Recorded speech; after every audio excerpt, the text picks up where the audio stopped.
ভাবছিলাম যে বিশ্বকাপ ফুটবলের ফাইনালের ফলাফল নিয়ে একটু বিশ্লেষণ করি। আমি ফুটবল বিশেষজ্ঞ নই। ফলে একেবারে খুঁটিনাটি কে ভুল করলো, কে সঠিক করলো, কার জয়ী হওয়া উচিত ছিল, এগুলোর বিশ্লেষণ আমি করতে পারব না।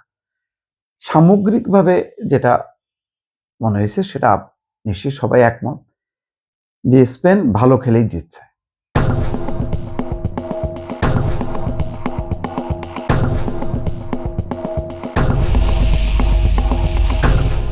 স্পেন ১ গোল না, বরং ৪-৫ গোলেও যদি জিততো তাতেও কিন্তু অবাক হওয়ার কিছু ছিল না।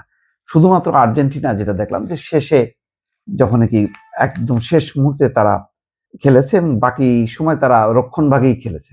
আর পরে যখন নাকি ১ গোল হয়েছে তখন তারা সমতায় আসার জন্য একেবারে মানে গোলকিপার সহ সবাই স্পেনের বলয়ে বা গোল করার জন্য সেই আক্রমণ ভাগে তারা খেলেছে।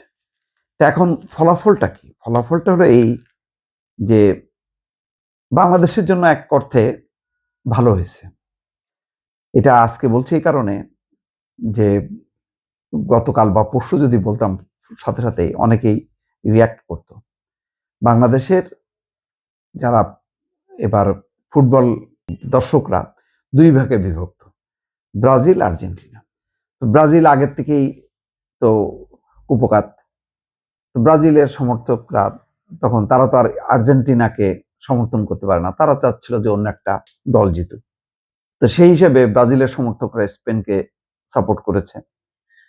আবার শেষ মুহূর্তে আর্জেন্টিনা ফাইনালে না জেতাতে বাংলাদেশের যেটা হয়েছে ২ গোষ্ঠী, প্রথমে তো ব্রাজিল হতাশ সমর্থকরা, এরপরে আর্জেন্টিনার সমর্থকরা হতাশ। অর্থাৎ বাংলাদেশের জন্য এটা একটা ভারসাম্য তৈরি হয়েছে। বাংলাদেশে যদি ব্রাজিল এই মানে জিততো তাহলে আর্জেন্টিনা কোন ঠাসা হতো, আর্জেন্টিনার মানে লাখো লাখো সমর্থকরা মন খারাপ করতো। আবার যদি আর্জেন্টিনা যদি ফাইনালে জিতে যেত তাহলে ব্রাজিল তাদের মনটা খারাপই থাকতো।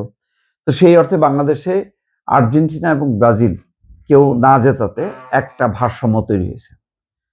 স্পেন জেতাতে কি হলো? স্পেন জেতার মধ্য দিয়ে একটা সান্ত্বনা কিন্তু খুঁজে পায়। মানে খুঁজে পাওয়া যায় এইভাবে যে বাংলাদেশের মানুষ আবার ঐতিহ্যগতভাবে তারা যেহেতু ইরানের পক্ষে, ফিলিস্তিনিদের পক্ষে, সুতরাং সেই অর্থে স্পেন ইউরোপের মধ্যে এমন একটা দেশ যে দেশ বরাবর হচ্ছে আমেরিকার বিরোধী। সাম্প্রতিক সময়ে তারা সেই গাজা যুদ্ধ থেকে শুরু করে ইরান যুদ্ধে ট্রাম্পের ঘোর বিরোধী। এবং স্পেনের প্রধানমন্ত্রী সানচেজের বক্তব্য রীতিমতো মানে ট্রাম্পের মনের ভিতরে আগুন ধরায় দিছে। লাস্ট যে তুরস্কে ন্যাটোর যে শীর্ষ সম্মেলন হয়েছে সেই সম্মেলনে স্পেনের সঙ্গে রীতিমতো বাণিজ্যিক সম্পর্ক বিচ্ছিন্ন করছে, যে তাদের সাথে আর বাণিজ্য চলবে না এবং তাদের উপর শুল্ক আরোপ সহ স্পেনের সাথে রীতিমতো সম্পর্ক একদম ১২টা বাজাইছে। সেই স্পেন জেতার পর স্পেনের প্লেয়ারদের সাথে করমর্দন করতে হয়েছে, তাদের গলায় সেই পদক ঝুলাই দিতে হয়েছে।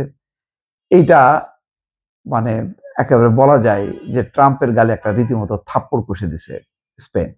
এইটা দেখে বাংলাদেশের কি ব্রাজিল কি আর্জেন্টিনার সমর্থকরা তারা উল্লসিত হইতে পারে। বাংলাদেশের সাধারণ মানুষ যারা আর্জেন্টিনা বা ব্রাজিল পছন্দ করে না তারাও কিন্তু খুশি যে ওই যে একজন যে মুসলিম খেলোয়াড় এনামেল, নামটা খুব অদ্ভুত ধরনের, সে নাকি করমর্দন করেনি।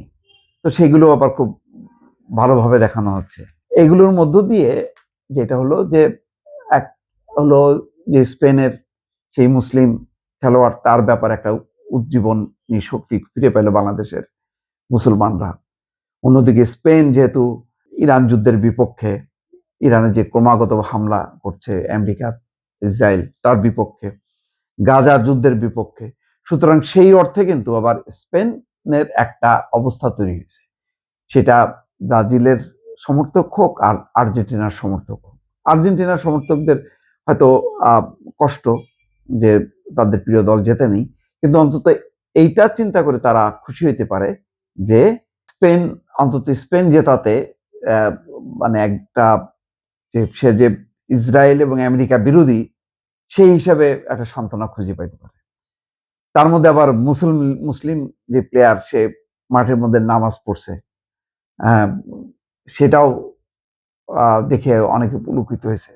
সব মিলায় বাংলাদেশের মানুষ এবার আর্জেন্টিনা ব্রাজিলের সমর্থক হয়ে যেমন বিশ্ব ফুটবলের সাথে যুক্ততা ছিল, তেমনি স্পেন জেতার পরেও কিন্তু তারা নানা রকম ভাবে একটা তাদের মনের আশা এক অর্থে পূরণ হয়েছে যে যাই হোক, ব্রাজিল না জিতুক, আর্জেন্টিনা না জিতুক, অন্তত স্পেন জেতার মধ্য দিয়ে তাদের যে আমেরিকা বিরোধী, ইসরায়েল বিরোধী যেই আকাঙ্ক্ষাটা বা প্রত্যাশাটা, সেটা অন্তত পূরণ হয়েছে। এইটুক অন্তত সান্ত্বনা পাইতে পারে দর্শক।